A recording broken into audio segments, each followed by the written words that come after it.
तो दोस्तों हेलो, आपका स्वागत है मैगी शो चैनल में। तो आज मैं आपके लिए फिर से एक प्यारी सी इंटरेस्टिंग सी लव स्टोरी लेके आई हूँ। इस कहानी में हमारी हीरोइन का नाम निंग निंग होता है और वो आज इतनी दुखी इसलिए होती है क्योंकि वो जिस आदमी को पसंद किया करती थी वही आदमी उसको धोखा देके उसकी बेस्ट फ्रेंड टीना के साथ शादी कर रहा होता है। इधर हमारी हीरोइन ने अपना पैसा, प्रॉपर्टी, सब कुछ उस आदमी के ऊपर लुटा दिया होता है एंड उसका वही जो बॉयफ्रेंड होता है यूजी, वो शादी कर रहा होता है टीना से। ये चीज़ देख के उसे बहुत ज़्यादा रोना आ रहा होता है एंड वो अपने घर की छत पे खड़ी होती है, बालकनी पे।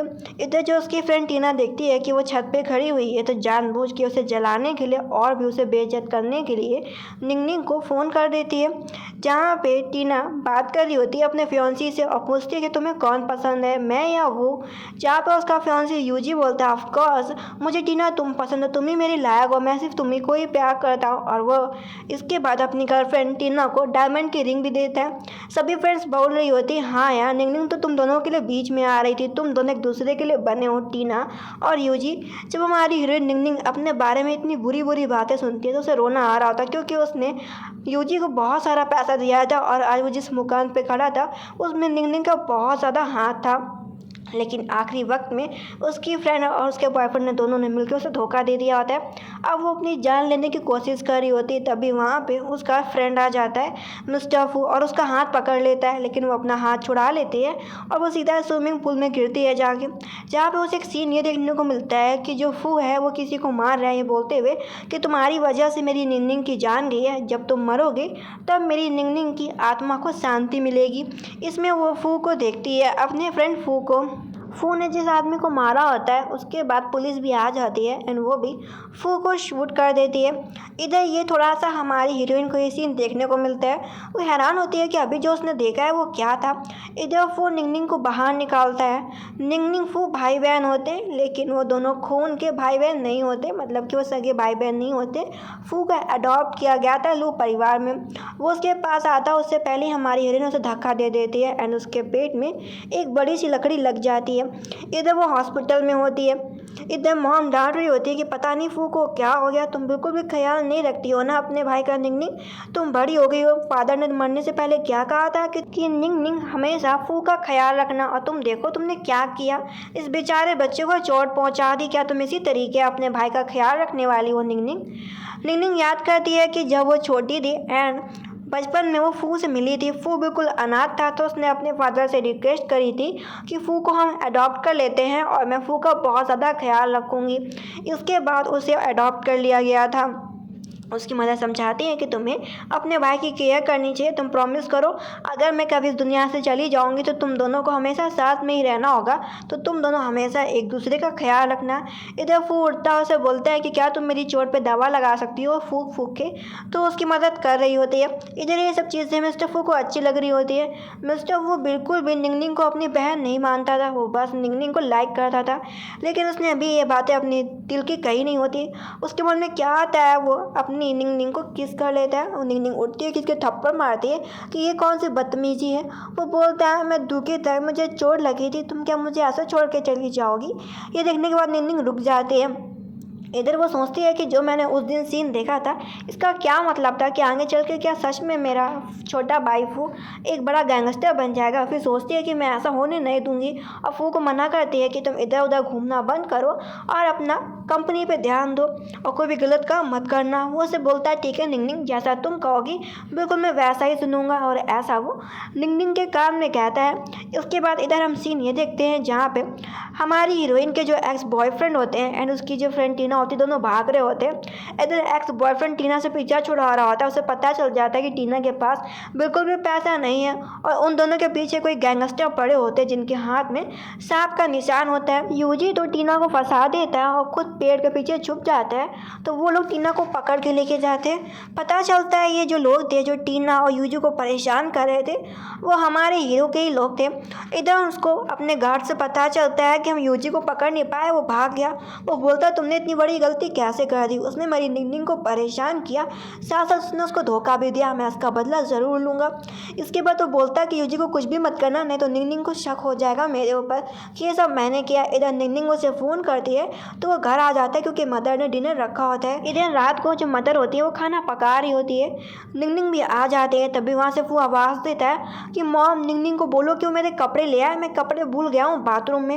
ये सुनने के बाद मॉम बोलती है कि जाओ निंगनिंग अपने भाई को कपड़ों का सेट निकाल के दे दो वार्डरोब से। वो कहती है ठीक है मदर, अच्छा मैं जाती हूँ। वो उसके कपड़े उठा के देने जाती है तो वो अजीब सी फोटो आती है और वहाँ पे कपड़े भी रखे होते हैं। वो डर जाती है क्योंकि उसके पीछे कोई और नहीं बल्कि हमारे हीरो फू आके खड़े हो गए थे। वो डर के मारे तो गिरने लगती है लेकिन फू उसे सही टाइम पे पकड़ लेते हैं और वो गिरने से बच जाती है। वो उसको डांटती है कि तुम अपने पास अपने खुद के कपड़े क्यों नहीं रखते हो। वो बोलता है माफ़ करना, मैं भूल गया था जल्दबाजी में। इधर वो उसे खींचते हुए बाथरूम में लेके जाता है। वो हैरान होती है कि वो क्या कर रहा है। इधर वो उसको बोलता है कि तुम अपने बॉयफ्रेंड यूजी का पीछा छोड़ दो।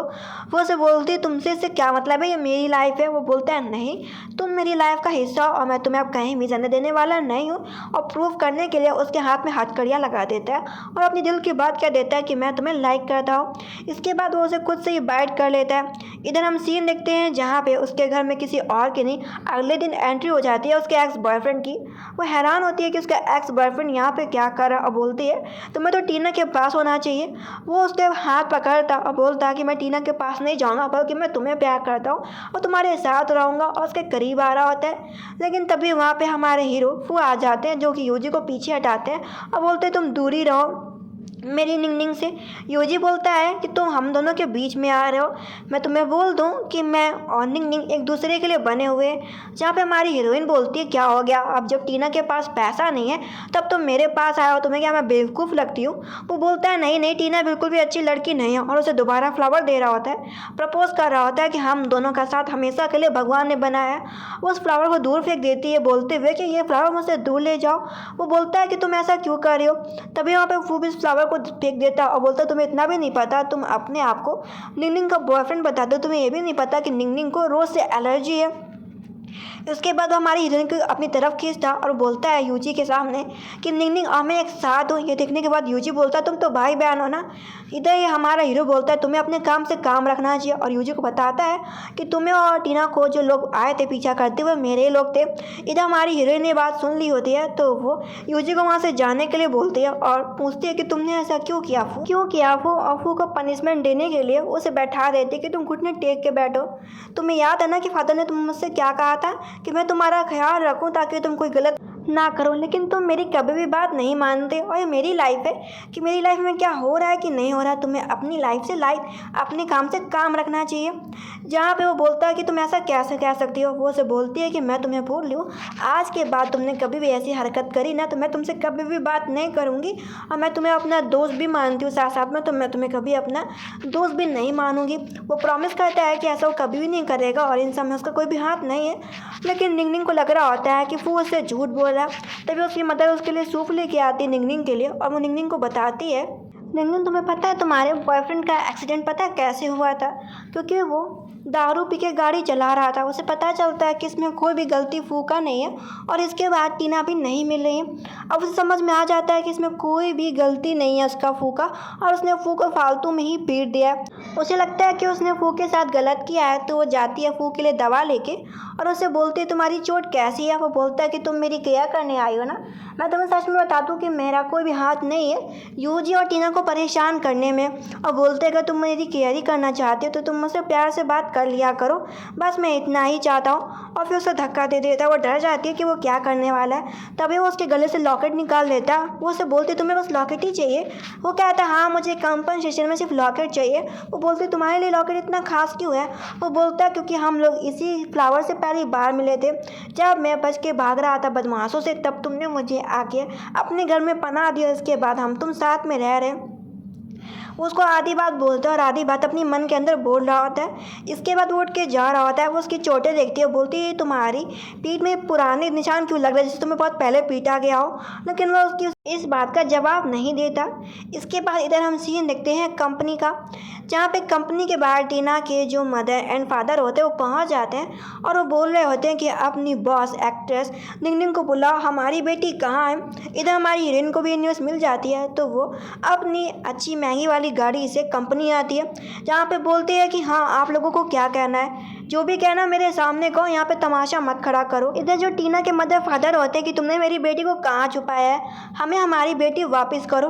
हमारी हीरोइन बोलती है कि आपकी बेटी ने मेरे एक्स बॉयफ्रेंड के साथ शादी कर ली, मुझसे मेरा बॉयफ्रेंड भी छीन लिया और आप मुझसे सवाल कर रही हैं। ये सवाल आप यूजी से करो ना, वो तो उसका पति है।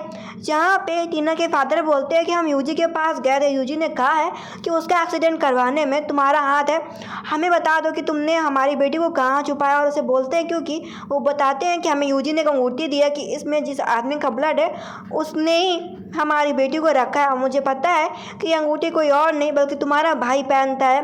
ये देखने के बाद हमारी हीरोइन याद करती है कि जब वो उस दिन पूल से गिर रही थी तब उसके ब्रदर फू ने ये अंगूठी पहन रखी थी। तभी कंपनी के बाहर से उसका भाई फू भी आ जाता है। इधर सभी लोग बात कर रहे होते हैं कि मिस्टर फू कितने हैंडसम है यार, ये दोनों भाई बहन हमेशा अच्छे हैं और महंगे कपड़े भी पहनते हैं और काफ़ी पॉपुलर भी हैं, और इनका लुक भी तो देखो। इधर फू आके बोलता है निंगनिंग तुम चिंता मत करो, मैं इस मैटर को सॉल्व कर लूँगा। इधर जो टीना के मदर फादर होते हैं इल्ज़ाम लगा रहे होते हैं कि तुमने हमारी बेटी को कहीं ना कहीं छुपा दिया है, हमारी बेटी हमको वापस करो, नहीं तो इस अंगूठी में तुम्हारा डीएनए टेस्ट होगा, मतलब कि तुम्हारा ब्लड होगा, डीएनए टेस्ट से पता चल जाएगा कि तुमने हमारी बेटी को नुकसान पहुंचाया। डीएनए टेस्ट की रिपोर्ट तो आती है लेकिन उसमें हमारे हीरो मिस्टर फू का नामो निशान ही नहीं होता। ये देखने के बाद वो हैरान हो जाते हैं कि ऐसा कैसे हो सकता है, हमारी बेटी को नुकसान पहुंचाने वाला और यूजी को नुकसान पहुंचाने वाला तो फू है, तो हमारी बेटी है कहाँ पे। इधर हमारा हीरो बोलता है तुम लोगों को पता था कुछ है नहीं, यहाँ पे आ जाते हो परेशान करने के लिए। इधर हमारी हीरोइन गहरी सांस लेती है, लेकिन टीना के फादर ने अभी हार नहीं मानी होती एंड वो कह रहे होते कि तुम्हारे हाथ में जो ये टैटू है ना, ये भी यूजी बता रहा था कि इस टैटू वाले आदमी के लोग हमारे पीछे पड़े थे। हमारा हीरो बोलता है कि जब उसने ग्रेजुएशन पास करी थी तो बहुत सारे स्टूडेंट ने टैटू बनवाया था, तो उसने भी बनवा लिया था। ये देखने के बाद हमारी हीरोइन सोचती थैंक गॉड ये बच गया, क्योंकि वो नहीं चाहती थी कि फू कभी भी गैंगस्टर बने या वो उसकी ऐसी दुखद मौत हो। इधर बाकी लोग भी कह रहे होते हाँ 2 साल पहले ये टैटू काफ़ी फेमस था।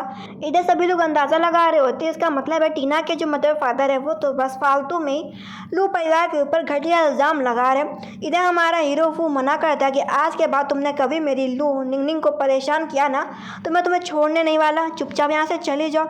इसके बाद इधर हम सीन देखते हैं जहाँ पे वो अपनी मदर से मिलने के लिए घर जाती है, तो उसको पता चलता है कि आज उनके यहाँ एक बॉडीगार्ड आया था। वो बोल रहा था कि वो हमारे घर में बॉडीगार्ड का काम करता है और उसके हाथ में एक अजीब सा टैटू था। इसके बाद उसकी मदर से फ़ोटो दिखाती है कि ये रहा वो आदमी। वो जब फ़ोटो देखती है ना तो उसे ये आदमी काफ़ी जाना पहचाना लगता है, और इसके बाद उसे कुछ सीन आते हैं फ्यूचर के कि फ्यूचर में ऐसा फू के साथ होने वाला है। फू ने इसी आदमी को मारा था और इसके बाद फू को पुलिस पकड़ के ले गई थी। इधर वो हैरान होती है कि ये आदमी इस घर में क्या कर रहा है, तो परेशान हो जाती है। फिर सोचती है कि वो फू को ऐसे गलत हाथ में जाने नहीं देगी, वो फू को खूनी नहीं बनने देगी, तो तुरंत ही कंपनी जाती है फू से मिलने के लिए। इधर फू बैठा होता है, तभी वहाँ पे उससे मिलने के लिए वही आदमी आ जाता है। वो हैरान होता है कि मैंने तुमसे कहा था ना कि हमारा रिश्ता टूटता है, तुम मुझे कभी भी अपनी शक्ल नहीं दिखाओगे। वो बोलता है मालिक आप हमारे इस संप्रदाय के नेता, आप यहाँ से बच के नहीं जा सकते। हमारा हीरो बोलता है कि मैं उस घटिया काम का नेता नहीं बनना चाहता, चले जाओ यहाँ से।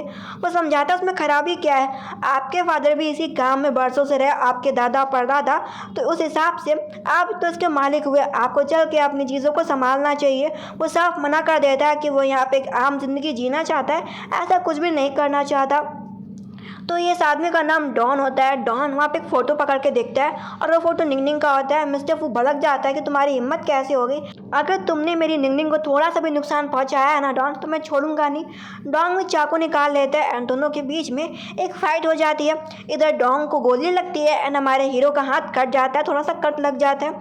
इधर वहाँ पे निंगनिंग आ रही होती है तो डॉन नाम का आदमी खिड़की से कूद के भाग जाता है। इधर हमारा हीरो भी जल्दी से चेहरे पर बैठ जाता है। इधर वो से बोलती है तुम ठीक हो ना, और फिर उसे पूछती है कि मेरा फोटो कैसे टूट गया। असिस्टेंट बातें बना देता है कि शायद हवा चली होगी और ये फोटो फ्रेम गिर गया होगा तो टूट गया होगा। इसी बात पे हमारा हीरो भी हाँ बोलता है निंगनिंग तुम कुछ ज़्यादा सोच रही हो। निंगनिंग उसे फोटो दिखाती है कि ये आदमी हमारे घर पे आया था, क्या तुम इस आदमी को जानते हो। वो साफ मना कर देता है कि नहीं नहीं मैं इस आदमी को बिल्कुल भी नहीं जानता। निंगनिंग सोचती है कि अच्छा इस आदमी को नहीं जानता, अगर इस आदमी के साथ कभी भी जुड़ गया तो पक्का इसकी ज़िंदगी ख़राब हो जाएगी, तो मैं ऐसा कभी होने नहीं दूंगी। इधर मिस्टर फू सोच रहा होता है इस डॉन की इतनी हिम्मत कि ये मेरे घर तक भी पहुंचा है, मैं इसे नहीं छोड़ूंगा। इधर इन दोनों को डॉन देख रहा होता है, वो समझ जाता है कि जब तक ये लड़की हमारे बॉस की ज़िंदगी में रहेगी तब तक बॉस उस जगह को नहीं अपनाएंगे, हमारे सेक्ट को। तो हमें इस लड़की को हटाना होगा और वो निशाना बना लेते हैं यूजी को। इधर हम यूजी को देखते हैं जो कि कंपनी में घुसने की कोशिश कर रहा होता है कि मुझे बात करनी है निंगनिंग से, जहाँ पे हमारे हीरो फू का असिस्टेंट बोल रहा होता है कि देखो हमारे बॉस ने कहा है कि यहाँ पे हर कोई जा सकता है लेकिन सिर्फ आपको छोड़ के, इस बात को आप जान लीजिए मिस्टर यूजी। इधर हमारी हीरोइन कंपनी के कॉन्ट्रैक्ट के बारे में बात कर रही होती है, जहाँ पे असिस्टेंट बताता है कि हमने सभी लोगों के साथ अपना नया कॉन्ट्रैक्ट चालू कर दिया है, लेकिन पुराने कॉन्ट्रैक्ट में अभी भी यूजी है, हमें उसे साइन करवाना चाहिए ताकि वो इस कॉन्ट्रैक्ट को एंड कर दे और हम लोग नए लोग ढूंढे। इधर उसे यूजी का फ़ोन आ जाता है कि मैं तुमसे माफ़ी मांगना चाहता हूँ और मैं एक नया कॉन्ट्रैक्ट करना चाहता हूँ काम करने के लिए। वैसे भी हम तुम एक ही लाइन में हैं, एक्ट्रेस की लाइन में, एक्टर की लाइन में। वो कहती है ठीक है। वो उसे बोलता है कि घर आके डॉक्यूमेंट ले लो, तुम डरो मत, तुम अपने साथ फू को भी ले आना इस चीज़ के लिए। वो तुरंत ही तैयार हो जाती है एंड वो यूजी के घर में पहुंच जाती है। यूजी बोलता है कि मैं माफ़ी मांगता हूँ और मैं इस पुराने कॉन्ट्रैक्ट को ख़त्म करके तुम्हारी कंपनी के साथ मैं नया काम करूँगा, कम से कम मैं थोड़ी बहुत तो अपनी गलतियाँ सुधार सकता हूँ। इधर वो बोलता है कि रुको मैं डॉक्यूमेंट की फ़ाइल लेके आता हूँ, और मन के अंदर उसके दिमाग में एक अलग ही प्लान चल रहा होता है। वो जानबूझ के उस फाइल को इतनी ज़ोर से फेंकता है कि उसके ऊपर गिलास का पानी गिर जाता है। ये देख के हमारे हीरो को गुस्सा आता है, फूको कि तुमने जानबूझ के किया ना। इधर यूजी के मन में चल रहा होता है क्योंकि मैंने इस पानी में पहले से दवा मिला रखी थी और ये पानी फूजी के हाथ में गिर गया है और फूजी के हाथ में गिरने से उसे नशा अपने आप चढ़ जाएगा। ऐसी नशीली दवा किसी और ने नहीं बल्कि हमारे हीरो के सेक्ट के लोगों ने दी थी उसे, मतलब कि डॉन नाम के बंदे ने। और इधर वो जो यूजी होता है दरवाज़ा लॉक कर देता है और खिड़की के बाहर खड़ा होता है कि मैं इन दोनों की फ़ोटो खींचूंगा और इन सभी फ़ोटो को वायरल कर दूंगा, इनकी खूब बेइज्जती कराऊंगा। इधर हमारी हीरोइन पूछ रही होती फू जी तुम्हें क्या हो गया, मतलब फू तुम्हें क्या हो गया, तुम ठीक हो ना। फू उसके करीब आ रहा होता है। इधर इन चीज़ों का फ़ोटो जो यूजी होता है क्लिक कर रहा होता है। हमारी हीरोइन समझ नहीं पाती कि ये क्या हुआ, दरवाज़ा खोलने की कोशिश करते उसे पता चलता है कि दरवाज़ा किसी ने बाहर से लॉक कर दिया। इधर हमारे हीरो के ऊपर दवा असर कर रही होती है। इधर वो क्या करता है, वहाँ पे बर्फ़ रखी होती है, पानी रखा होता है, तो बर्फ़ को अपने ऊपर उड़ेल लेता है और उस पानी वाले बाथ टब में बैठ जाता है ताकि उसे थोड़ा शांति मिल सके। वो अपना हाथ भी कट कर लेता है और अपने आप को अपने हाथ पर बांध लेता है रस्सियों से ताकि वो निंगनिंग को बिल्कुल भी हर्ट ना कर पाए। इधर फू को समझ में आ जाता है कि इन सब में यूजी का ही हाथ है, लेकिन निंगनिंग परेशान हो रही होती है कि तुम ठीक हो ना फू। फू उसे बोलता है तुम मुझसे दूर हो। इधर निंगनिंग बोल रही होती है यूजी तुमने बहुत ही घटिया चाल चली है, मुझे लगा था कि मैं तुमको साथ एक मौका दे भी सकती हूँ, लेकिन अब मैं समझ गई हूँ तुम मौका देने वाले लोग बिल्कुल भी नहीं हो। वो कहता है हाँ माफ़ करना, मैं ऐसा बिल्कुल भी नहीं क्योंकि मुझे सिर्फ पैसा चाहिए। इधर तभी वहाँ पर फू के लोग आ जाते हैं। वो आते ही सबसे पहले हमारी हीरोइन के सामने सर झुकाते हैं। इधर हमारी हीरोइन निंगनिंग को थोड़ा अपना बचपन का सीन याद आ रहा होता है कि फू के बगल में उसके फादर खड़े थे, तभी फू के लोग आते हैं और वो उसके फादर को मार डालते हैं वहीं पे। और ये दूर से हमारी हीरोइन निंगनिंग देख रही थी, उसे ये अपना बचपन का सीन याद आ जाता है जो कि वो उसे बहुत पहले ही भूल गई थी। और उसे समझ में आ जाता है कि उसके फादर की मौत एक्सीडेंट से नहीं हुई थी, बल्कि फू के बॉडीगार्ड ने उसके फादर को मार डाला था। जब उसे ये सीन याद आता है ना तो उसके पैरों से ज़मीन निकल जाती है और वो सोचती है कि अब वो क्या करे। इधर वो देखती है कि फू दर्द से पड़ा हुआ है, तभी कोई मिस निंगनिंग के गले पे हाथ मार देता है और वो तुरंत ही बेहोश हो जाती है। यूजी को पकड़ के लाया जाता है क्योंकि उसने गलती करी होती है। इसके बाद इधर हम सीन देखते हैं वो हॉस्पिटल में एडमिट होती है, उसके पास उसकी मदर बैठी होती है। इधर हम सीन देखते हैं हमारे हीरो को अभी तक होश नहीं आया होता है मिस्टर फू को, लेकिन निंगनिंग को होश आ जाता है तो वो मिस्टर फू के पास बैठी होती है बड़ी गहरी सोच में। मिस्टर फू को होश आता है, वो बोलता है माफ़ करना निंगनिंग, मैं तुम्हें इतनी बड़ी परेशानी में डाल दिया, मैं तुम्हें बचा नहीं पाया। वो बोलती है मैं ठीक हूँ, मुझे कुछ भी नहीं हुआ। वो उसे पीने के लिए पानी देता है, उसका चेहरा टच कर रहा होता है लेकिन उसका हाथ दूर हटा देती है और बोलती है तुम्हें क्या लगा कि मैं अपनी बचपन की याददाश्त भूल गई हूँ। और बोलती मुझे एक चीज़ याद आ गई कि मेरे फादर का एक्सीडेंट नहीं था बल्कि तुम्हारे लोग तुम्हें ढूंढते हुए आ रहे थे, तो उन्होंने मेरे फादर को शूट कर दिया क्योंकि उन लोगों को लगा कि मेरे फादर तुम्हें मारना चाहते हैं। वो बोलता है ऐसी बात नहीं, एक मिस्टेक थी। वो बोलती है ये कोई मिस्टेक नहीं थी, तुम्हारी वजह से मेरे फादर आज इस दुनिया में नहीं है।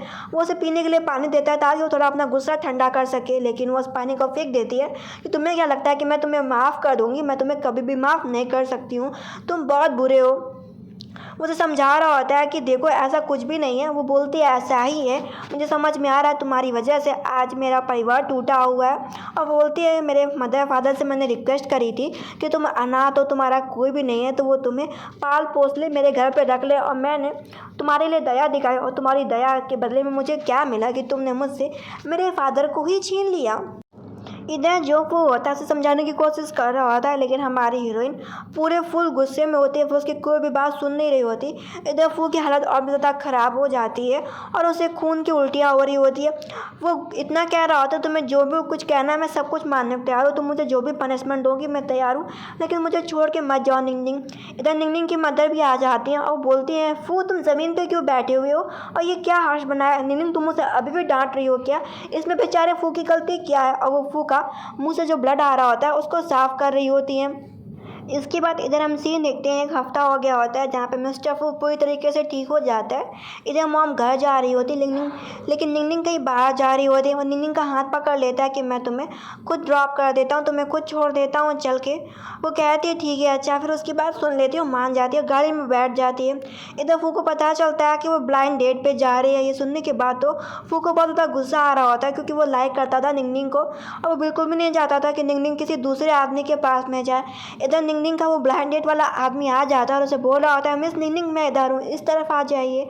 इधर वो देखता है कि वो आदमी बस निंगनिंग को बुला रहा है। ये देखने की वजह से वो गुस्से में आके निंगनिंग को किस कर लेता है और गाड़ी की खिड़कियाँ खोल देता है। वो ब्लाइंडेड देखता है कि जो मिस निंगनिंग है उसे कोई ऑलरेडी गाड़ी में बैठ के किस कर रहा है। ये देखने के बाद तो वो ब्लाइंडेड बड़ा शॉक हो जाता है। इधर निंगनिंग इस बिहेवियर से काफ़ी गुस्सा आ जाती है और वो मिस्टर फू को खींच के एक ज़ोरदार सा थप्पड़ मारती है और गुस्से में उस गाड़ी से निकल जाती है और निकल के मिलने के लिए जाती है उसी ब्लाइंडेड वाले आदमी से। उसके हेयर में कुछ फंसा होता है तो उसको ठीक कर रही होती है। इधर दूर से मिस्टर फू को लग रहा होता है कि जैसे निंगनिंग उस बंदे को किस कर रही है। ये देखने के बाद तो मिस्टर फू का गुस्सा और भी ज़्यादा आसमान में चला जाता है। इसके बाद इधर हम सीन देखते हैं जहाँ पे हमारी हीरोइन उसी ब्लाइंडेड से बैठ के बातें कर रही होती है। वो बोलती है कि आपको मेरे बारे में क्या अच्छा लगता है, जहाँ आपने पहले हंसता है फिर खड़े होकर सीरियस वे में बोलता है कि मैंने आपको देखा कि आपको कोई गाड़ी में किस कर रहा था। मुझे लगता है कि हम दोनों एक दूसरे के लिए बिल्कुल भी परफेक्ट नहीं है और आप मेरे लिए उतनी बूढ़ी औरत नहीं है, आपको किसी और को ढूंढना चाहिए। अब मुझे लगता है कि मैं आपसे भी अच्छी लड़की किसी को ढूंढ सकता हूँ, भले आप एक्ट्रेस है लेकिन आप मेरे लायक नहीं हैं। और वो आदमी मिस निंगनिंग को ऐसा बोल के जाता है। निंगनिंग तो उसकी बातें सुनने के बाद हैरान हो जाती है। जब यहाँ पे बारिश चालू हो जाती है तो वो देखती है उसके पीछे कोई और नहीं फू खड़ा हुआ है। फू को चिल्ला रही होती है कि तुम्हारी वजह से ब्लाइंड डेट मेरी ख़राब हो गई। उसने मुझे बोला कि मेरे अंदर अच्छे गुण बिल्कुल भी नहीं है, सब तुम्हारी वजह से। और फू उसकी बात पूरी करता है और उसे समझाने की कोशिश करता है, लेकिन जो निंगनिंग होती है काफ़ी गुस्से में होती है और वहाँ से उसे लड़ के चली जाती है। इन दोनों को दूर से डॉन देख रहा होता है। इधर हमारे हीरो ने यूजी को पकड़वा लिया होता है कि तुम मुझे साफ साफ बात बता दो कि ये तुम्हारे पास दवा कहाँ से आई, तभी मैं तुम्हें जाने देने वाला हूँ। लेकिन यूजी इन बातों को बिल्कुल भी बता नहीं रहा होता है। इधर हमारा हीरो बोलता तुम्हें क्या लगता है कि मैं तुम्हारे साथ मजाक खेलने वाला हूँ? बिल्कुल भी नहीं, मेरे पास इतना समय नहीं कि मैं तुम पर अपना कीमती समय बर्बाद करूँ। इधर जो यूजी होता है निंगनिंग के बारे में काफ़ी बुरी बुरी बातें बोलता है कि मैंने निंगनिंग को यूज़ करके छोड़ दिया, अब तुम जो चाहो उसके साथ कर सकते हो। जब मिस्टर फू निंगनिंग के बारे में ऐसी बुरी बुरी बातें सुनता है ना तो उसे गुस्सा आ जाता है और वो क्या करता है अपनी बंदूक लेता है और सीधे शूट आउट कर देता है उसके पैर में और बोलता है तुम्हारी इतनी हिम्मत कि तुम मेरे निंगनिंग के बारे में ऐसी बातें बोलो। इसके बाद उसे पता होता है कि ये नशीली दवा कहाँ से आई और वो निशाना लगाता है डॉन की फ़ोटो पे और बोलता है मैं तुम्हें सबक सिखाऊंगा। इसके बाद इधर हम सीन देखते हैं जहाँ पे हमारे हीरोइन के मॉम के घर में उसके अंकल आ जाते हैं और वो आते बोल रहे होते हैं हमें पैसे दो। जहाँ पे जो अंकल आंट होते हैं वो इल्ज़ाम लगा रहे होते हैं कि तुमने तो प्रॉपर्टी में पूरा हिस्सा पा लिया। निंगनिंग के अंकल तो उसकी मॉम को थप्पड़ भी मार देते हैं कि तुम बेकार औरत। तभी वहाँ पे हमारी हीरोइन आ जाती है कि ये कौन सी बदतमीज़ी अंकल, आप मेरी मॉम को थप्पड़ क्यों लगा रहे हैं?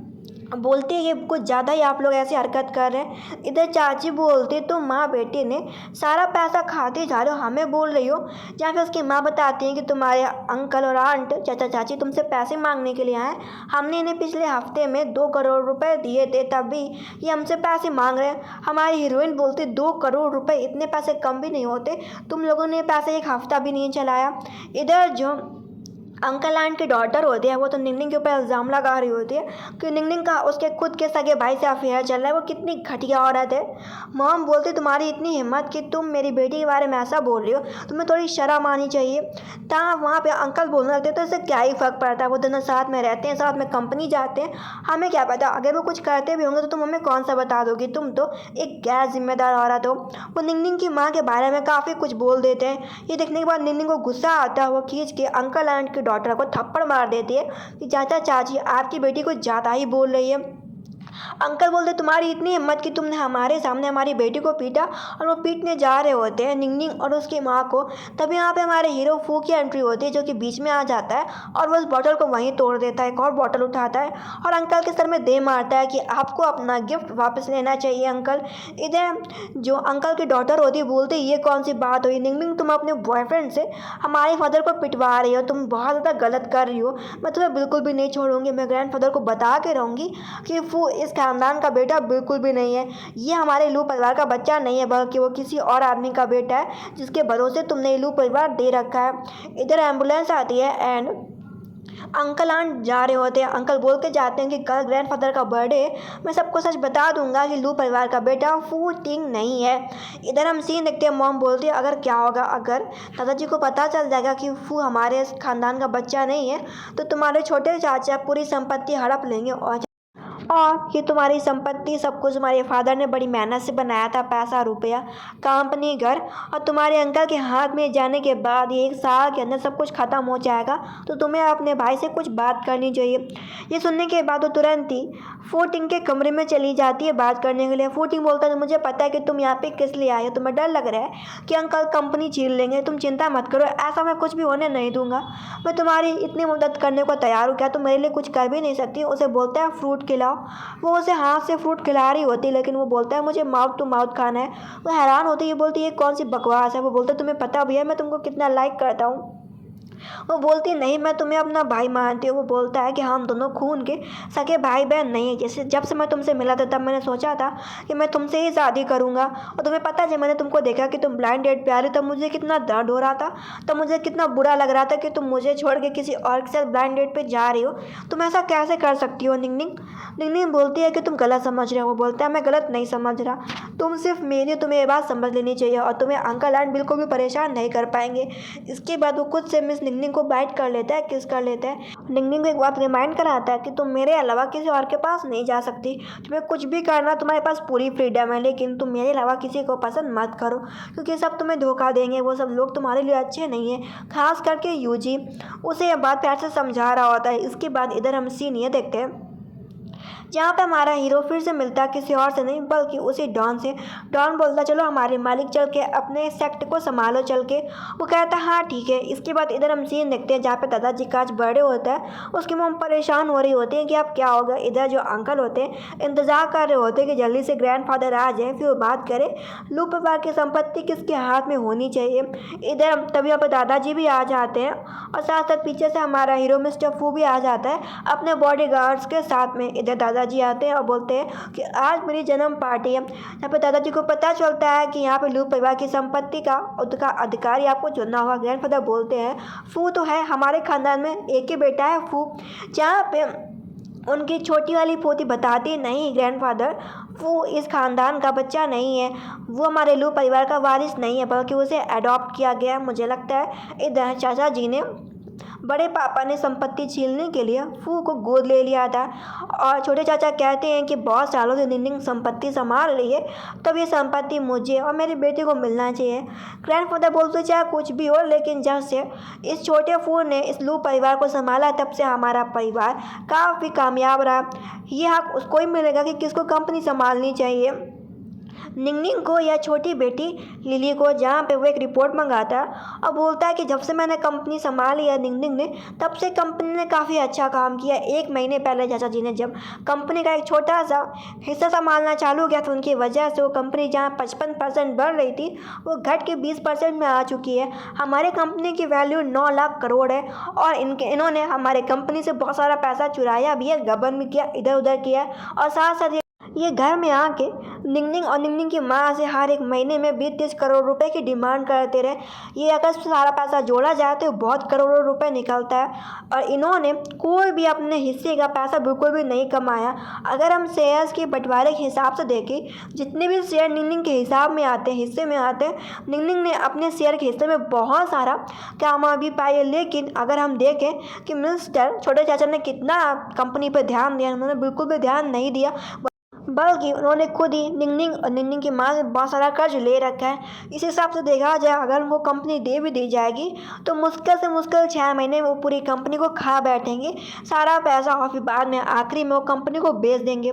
जिसके बाद एक और सच्चाई खोलता है कि हाँ, मैं मानता हूँ कि मैं लू परिवार का बेटा नहीं हूँ, लेकिन मुझे मिस्टर लू के फादर ने, मतलब कि निंगनिंग के फादर ने मुझे गोद लिया था क्योंकि मेरे पीछे कुछ दुश्मन पड़े थे और निंगनिंग ने मुझे अपना सहारा दिया, अपने साथ ले आई और मेरा ख्याल रखती रही।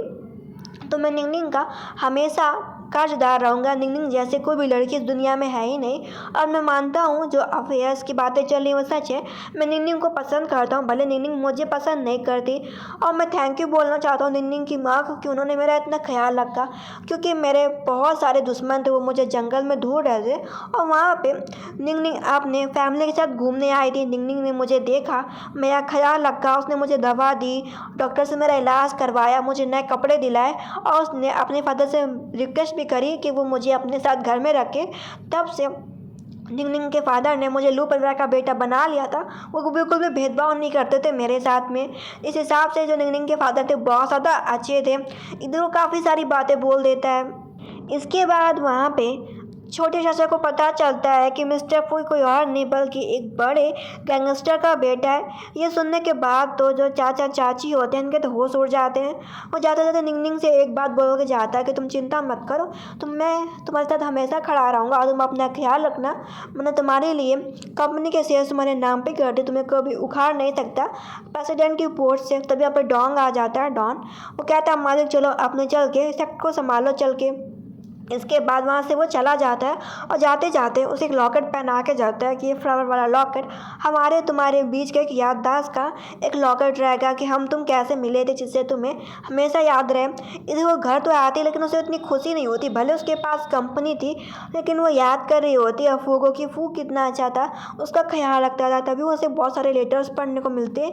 ये सभी लेटर्स फू ने लिख रखे होते हैं। उसमें पहला लेटर ये होता है कि जब मुझे पता चला था कि मेरा एडमिशन उसी स्कूल में हो रहा है जिस स्कूल में निंगनिंग पढ़ती है, तब मेरे खुशी का ठिकाना नहीं था। एक बार कुछ लड़के निंगनिंग को परेशान कर रहे थे, उसकी बुराई कर रहे थे, तो मैंने उन लड़कों को पीटा भी था। इससे मुझे बहुत ज़्यादा गहरी चोट आई थी। बस अच्छा ये था कि निंगनिंग को ये बात पता नहीं चली थी।